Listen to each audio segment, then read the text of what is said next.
building. Scott. Of course I'm for a bigger military. Bigger boys, bigger bulges, but smaller uniforms. Nick. I want the military expanded around the borders of this country. I want this country harder to get into than an 18-year-old virgin in a straitjacket. All right, Carol. The military is just like a man. Nothing is ever big enough. Hey, Dom. I also want bigger boys, bigger men, bigger bulges. Yeah, spend more money. Forget about them. All right, there we go. So, Scott, what do you think? Do we need a bigger military? No, you just need smaller countries to invade, maybe. Well, the big question is this. Militarily, do you guys feel like, obviously, should we acknowledge that we have a lot of enemies and now it's time to go out and do this? Or should we just back off and just go like every other country and just say, okay, let's keep our own business on our own and not have wars? I think we should keep our business at home. I think they're spending $1 billion a week. Yeah. You know, why don't we take $500 million and teach the kids in our school, pay our teachers more? Well, You're right. You know what? She got a point. We should teach our kids how dangerous Islam really is. Yeah. No, because you know what? If you're gonna teach kids how to use guns, you might as well make sure you learn how to spell guns too. There we go. And I think you should spend money on teaching them geography so that Americans know where Iraq is. Yeah. That's true. And we should spend money to wipe out diseases, cancer, AIDS, liberalism. You know. Oh, there we go. I think we should get more strippers and whores. Hey. You know what kills me is like all the violence in this country that's wasted. We got these guys who never really wanted to be in a war, that join the reserves, poor saps over there holding a gun. What about all the kids? What about the guys in Brooklyn with the baseball bats? Send them over. Yeah, Send the gangs over. These are the guys who want to kill. right. I'm worried. They're talking about like... Am I right? They're talking about using National Guardsmen now. Those aren't professional soldiers. I don't want some guy in a foxhole in Iraq going, you know, can we get Saddam? I gotta get back to Kinko's by Friday, you know. Hey, my brother just got back from Kuwait. That's right. He's in the Marines, and I would have been over there fighting beside him every minute. It wasn't for the fact that I get really sweaty palms. I do. I get anxiety attacks when I get shot at. I'm no pussy, you know what I'm saying? I just get a little anxious. No, it's a gun slips. I understand. But what about this? I mean, you're saying, of course, there should be more teachers, more schools. I would say that. Right. But some people would say the other side of that argument is that none of that's going to happen if we don't really seriously. While we're learning our little ABCs, you know, all these people all over the world are being destroyed by dictatorships, and we have a chance, you know, through our power to do something about that. But that isn't why he went into Iraq, though. I mean, it wasn't a humanitarian thing. What about Liberia? Yeah. But you're not in Liberia. He just went over there. Hey, we sent 50 guys. What do they want? Yeah, and all they did was take pictures of him with an elephant. I mean, that's about it. So, I mean, there's... He's a Republican. I mean, if it really is about humanitarian intervention, then they would be in Liberia, and they would be in Sierra Leone, and they would be in... But we tried to go to Somalia, and we got shot out. Yeah, but that was a long time ago. So what? It was still a humanitarian intervention. You can't just automatically take the... Well, there's a lot more people dead in Iraq than there were in Somalia. And there were a lot more dying before we got over there than there were in Iraq. I mean, there were. But what are you saying? That you're saying because it's in Africa, they're more likely to die? What's that? I mean, because it's Somalia. Like, what about Iraq? There's more dead in Iraq than ever died in the Somalia. It doesn't matter. The point is, I know what's been happening. You've been out there with a little Hollywood crew where America gets the lack of the benefit of the doubt every time out. And it's like, well, but we did this. We still were the lesser of two evils in Iraq, Somalia, and anywhere else in the goddamn world. Whoa. I didn't know what he was talking about. Because he does this thing with his mouth. Oh, that's what he was doing. I thought that was his tongue, and it was really weirdly shaped. I figured Scott could have still understood it with something in his mouth. Oh, look. Hey. What did I say? Okay, I'm up for the challenge. Seriously. That's my boy. I'll read Exodus with the down my throat. I can do it. And somebody told... What? You're blushing. No, he is blushing. You want to be the guy that sticks it down my throat? Seriously, I'll do the Pledge of Allegiance with your down my throat. Okay, American citizenship. All jokes aside, not to lower ourselves for ratings, but Nick, do it. Come on, man.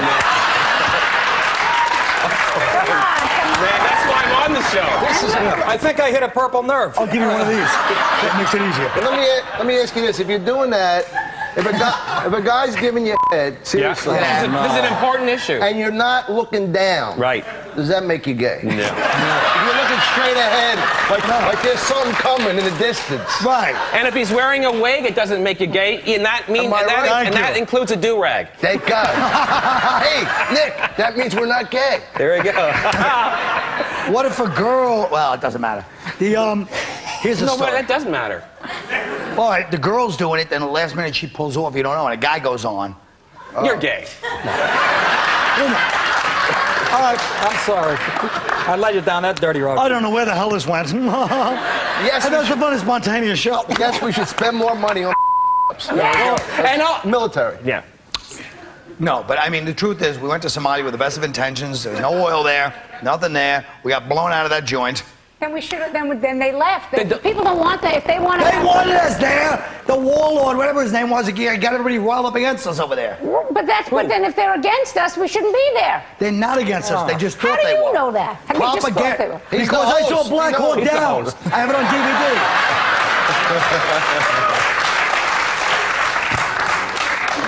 Well, you people watch these messages and achieve personal growth. I'll stay here alone with these people and stagnate. We'll be right back.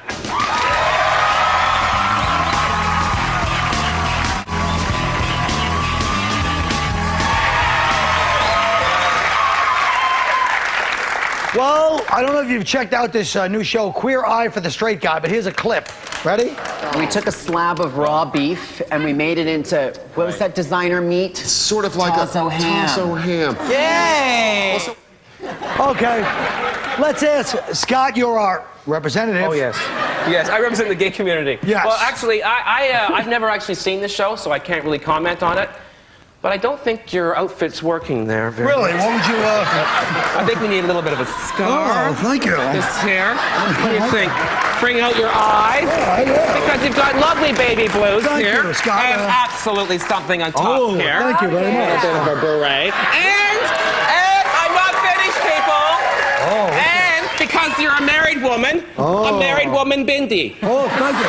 We have somewhere to focus. But anyways, that's Thank you very much.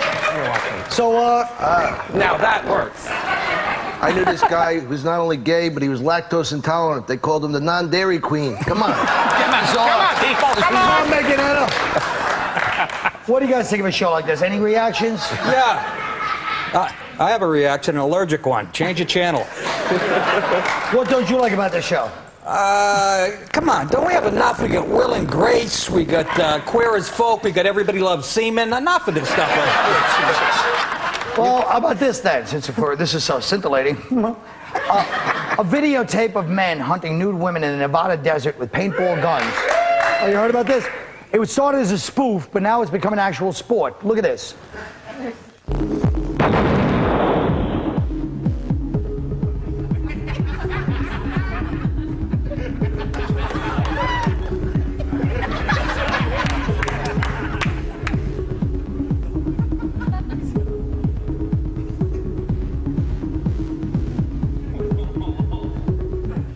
Now, first, go ahead. You know how they track them by their scent.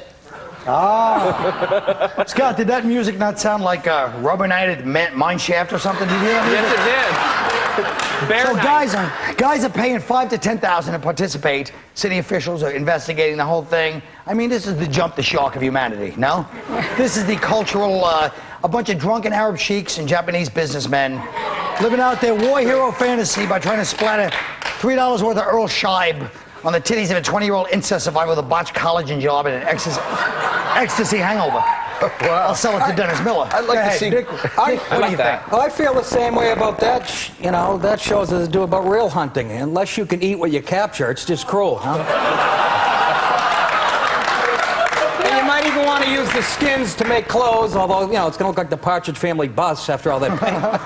The problem, first of all, that hurts. Those little balls, they hurt. Yeah. If it goes They up do. the wrong place, How it's do like you a know? really painful enema. That's all I'm saying. She lives out there. Go ahead. If it costs $5 to $10 grand to do that, you should be able to tie them to the roof of your car like they do Dare when you drive back to the hotel. I'd like to see not only hot chicks, but like Italian grandmothers. Oh, yeah, that would be good. Stopping and farting. Shooting the tomato sauce. Ah, son of a bitch. I don't want to feel. Now, would you guys do this if it was free? I would totally do it. You would? Yeah, I think it He's looks like gay. He couldn't. He could this would be fun. No, I meant I'd be one of the people being hunted. One of them. Oh no, that's misogynist. No, there you go. Boy, I'll tell you, I have no problem with a bunch of guys firing paintballs at me as I run naked through the belt like a gazelle. Why don't you go to... I said belt. What's next, though? I mean, what's next? We start drugging these girls at bars and putting red tags on them, letting them run free in the morning? I mean... Oh, not that again. I've seen your tape. No, I wouldn't. I don't think I did. It's not, really, it's not erotic enough for me. I like a little more, maybe, you know, from one of the kids in the hall or something. All right, that's 2 for 2. It keeps getting back to this thing with the kids in the hall.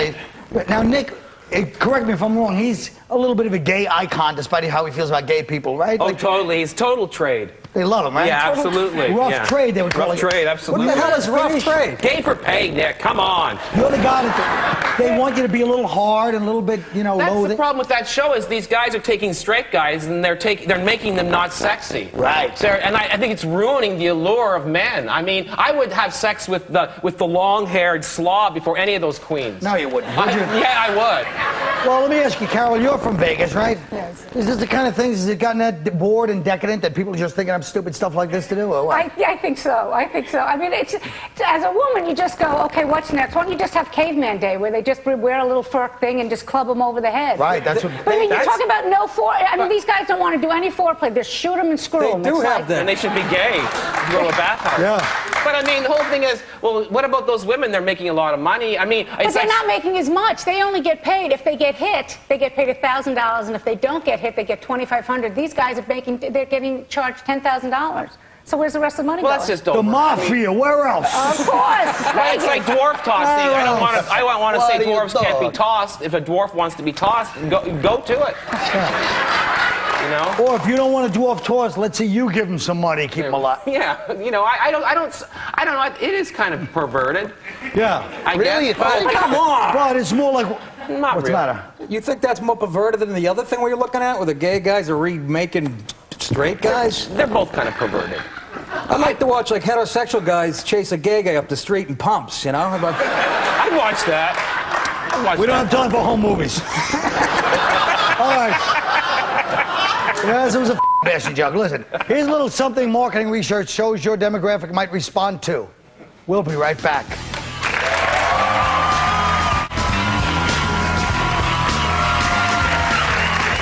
Here's how I'll liven it up. In addition to our wars in Iraq and Afghanistan, we may soon be getting in the mix over in Liberia. We are fortunate to have gotten an exclusive interview with the president of that war-cursed country, Charles Taylor. How are you, Mr. Taylor? I am blessed, Colin.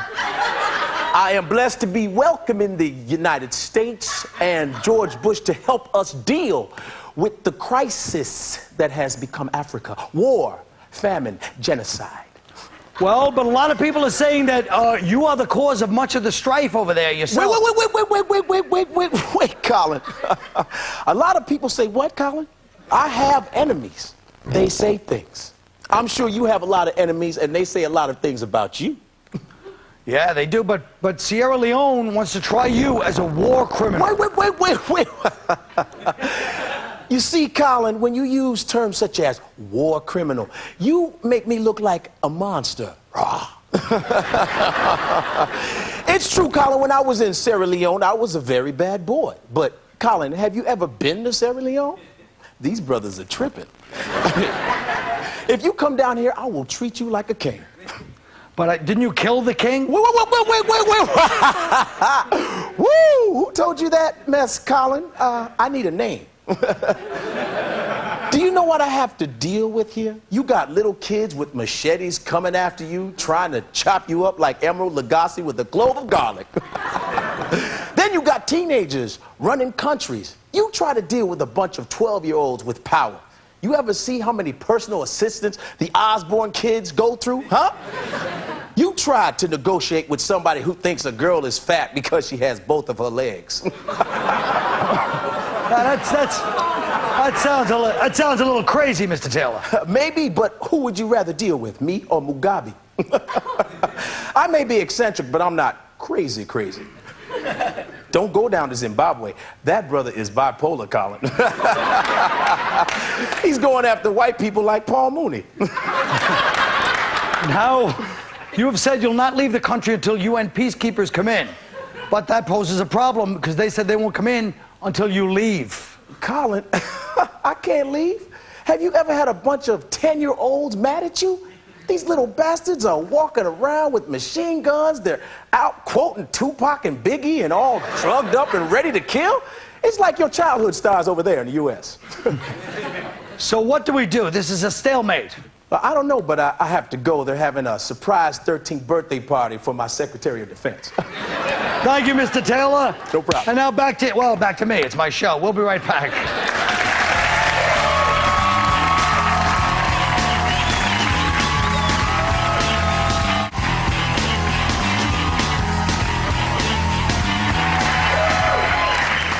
Folks, the fantasy industry is out of control. For thousands of dollars, you can do everything from play baseball with major leaguers, jam with the old rock stars, shoot paintball like we said before. What's your ideal fantasy game, and what's the objective, and what are the rules? Scott! Well, which camera? Here? Here? My fantasy show, it's like Queer Eye for the straight guy, but instead of making over straight men, we just try to make a straight guy. It's called Queer Eye for the Straight Bullseye. Each week, 5 gay men and 1 straight guy get together in some sexy location, like an abandoned Al-Qaeda camp. And then they have the weekend to see who can make the straight guy spew first. Each contestant is allowed 1 item to help him get the job done. One can use drugs and alcohol, another one money, one has lesbian porn, another employs blackmail, for example, a doctored photo of the guy having sex with Tyne Daly. The show ends when host Jeff Probst is given a vial of spooge to test it for straight guy DNA. After all, the proof is in the pudding. Well put. All right. Don Irrera. I think I have the guy for that show. Mine is a fantasy game played by spoiled, ungrateful professional athletes who have to go through a morality obstacle course to learn how to treat women with dignity. It's called, Yo Brother, Don't Beat the Bitch. All right. Carole Montgomery. My fantasy game is called Plasterball. The object is to stop men from coming up with stupid-ass games like hunting for Bambi. The only rule is to catch a man and plaster his scrotum to his thighs. Because everyone knows you have to plaster before you paint. True enough. Nick DiPaolo. My fantasy game would be called Musical Cheerleaders. It would be musical chairs, and the contestants would be the USC cheerleading squad, females only, sorry, Scott, wearing full uniforms but no panties. One of the chairs would have a hole cut in it so I could lie under it and stick my face through the hole. But here's the twist. We keep secretly adding chairs so the game would go on for hours and hours. The game would end when they finally catch on to what I'm doing or when I sprain my tongue, whichever comes first. All right. Good enough. These are all valid shows. These are all valid network pitches, you know. I have a hunting game like that show, only where I hunt for all the people that have done me wrong in big or small ways, and they don't know that I hate them. So they think we're playing for fun. Then I switch to paintball with tainted blood balls that I've hidden in my ATV. And it's got various incurable strains with, like, syphilitic blood being the least harmful and HIV being the most. And then when I shoot them, they're standing there with their idiotic slack-jawed grins on their pig faces. And then I tell them what I did, and I take a picture and zero in on the eyes. I take a picture of their eyes, and they realize suddenly what's going to happen to them. And then I put the eyes on as my screensaver. I laugh every time I look at it. Guess what, folks? Game over. Good night.